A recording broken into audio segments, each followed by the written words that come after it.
The 5 freedoms of animal welfare have been in existence for more than 50 years. Do you think those 5 freedoms represents every aspect, every issues of animal welfare? The answer is no. Hi guys, welcome to my channel. Today in this episode, what I will do is I will dissect 5 freedoms of animal welfare and I'll give you a topic to think about whether they are good enough to represent every aspect of animal welfare. So what are those 5 freedoms?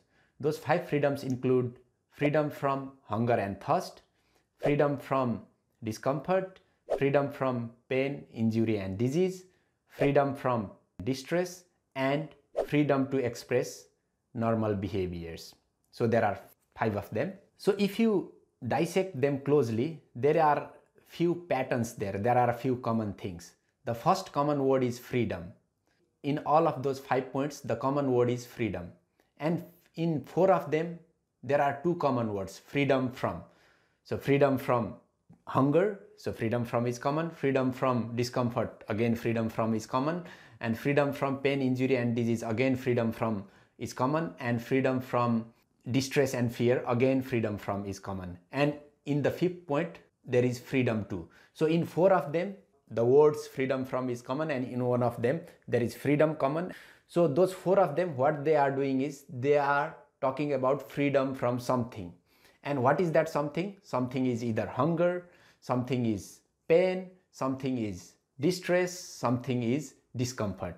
So hunger, pain, discomfort and fear, they are all negative feelings. So what those 4 points are saying is, if you want to improve the welfare of animals, freedom from negative feeling is important. So they are only talking about avoidance of negative feeling. But just have a thought. So does avoidance of negative feeling necessarily means animals are getting positive feeling? If you take an example of human, so if you avoid yourself from negative thought, does that mean you will have a positive feeling? That may not be true.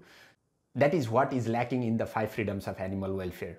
So let's dissect them one by one. The first point is freedom from hunger and thirst. So what that means is you should not keep animal hungry or thirsty if you want to improve the welfare of animals. But what about overfeeding? What about excess feeding? Avoiding hunger in animals doesn't talk about overfeeding in animals. Let's take an example of Labrador dogs. So Labrador dogs are genetically prone to overeating. They will eat everything, whatever they get in their table. So that might lead to obesity, and obesity might lead to other health issues that might compromise welfare of Labrador dogs. So this freedom from hunger and thirst does not talk about overfeeding. Maybe it should be something like freedom to satisfy their hunger or freedom to satisfy their feeding need. That could be a good point. And the second one is freedom from discomfort. What that means is you should not keep animal in uncomfortable situation. Does that mean animals are in comfortable situation? The answer may be no. So maybe it should be something like freedom to get comfortable situation. And the third point is freedom from pain, injury and disease. So what that means is you should not keep animals in painful situation, and you should free animal from injury or disease. And if they get pain, injury or disease, you should treat them as soon as possible. So let's take one example. This point is particularly contradicting with 5th point, which is freedom to express normal behaviors. So in many of the Asian, African and North American countries, chickens are kept in battery cages, and it has been found that when they are kept in battery cages, their overall physical health is better compared to the chickens which are kept in group housing or outside. So when they are kept in battery cages, their physical health is good, but they can't express their normal behaviors, which is walking, foraging and several other behaviors. So in one sense, this is improving animal welfare by improving their health, but in another sense, this is compromising their welfare by not allowing them to express their normal behaviors. So this is contradictory here, and these things are not addressed by these 5 freedoms. And the 4th point is freedom from fear and distress. So what that means is you should not keep animal in fearful or stressful environment. And let's again take the example of chickens, which are kept in outside environment, free range environment. And when chickens are kept in free range environment, they might get constant fear from, let's say, wild animals or other animals, eagles or thunder or storm or rainfall. So does that mean they should not be kept outside? So these are the things that are not addressed by this point. And the other fifth point is freedom to express normal behaviors.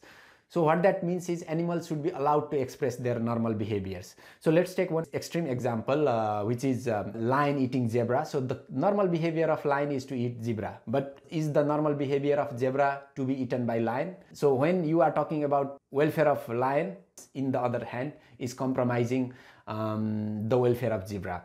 So this is very big and it doesn't address many other detailed aspect of animal welfare. So in a nutshell, what 5 Freedom is saying is, it is trying to avoid negative feeling with the expectation that the welfare of animal will be improved. But nowadays, with more and more knowledge gain in the field of animal welfare, what scientists are saying is it is positive feeling which is more important to improve the animal welfare. And maybe we should talk more about generating positive feelings in animals rather than just avoiding negative feelings. These 5 freedoms are good tool, and if you follow them properly, that will address many aspects of animal welfare, but they are not necessarily completely addressing every issues of animal welfare, because we are getting more and more knowledge on animal welfare. I hope this video has been particularly useful to you guys if you are in the field of animal science, animal agriculture, or if you are interested in animal welfare. So I hope you got something to think about from today's video, and please let me know what you think, and please put down your comments below, and please do not forget to subscribe to our channel. I will see you again next week. Bye. Good luck.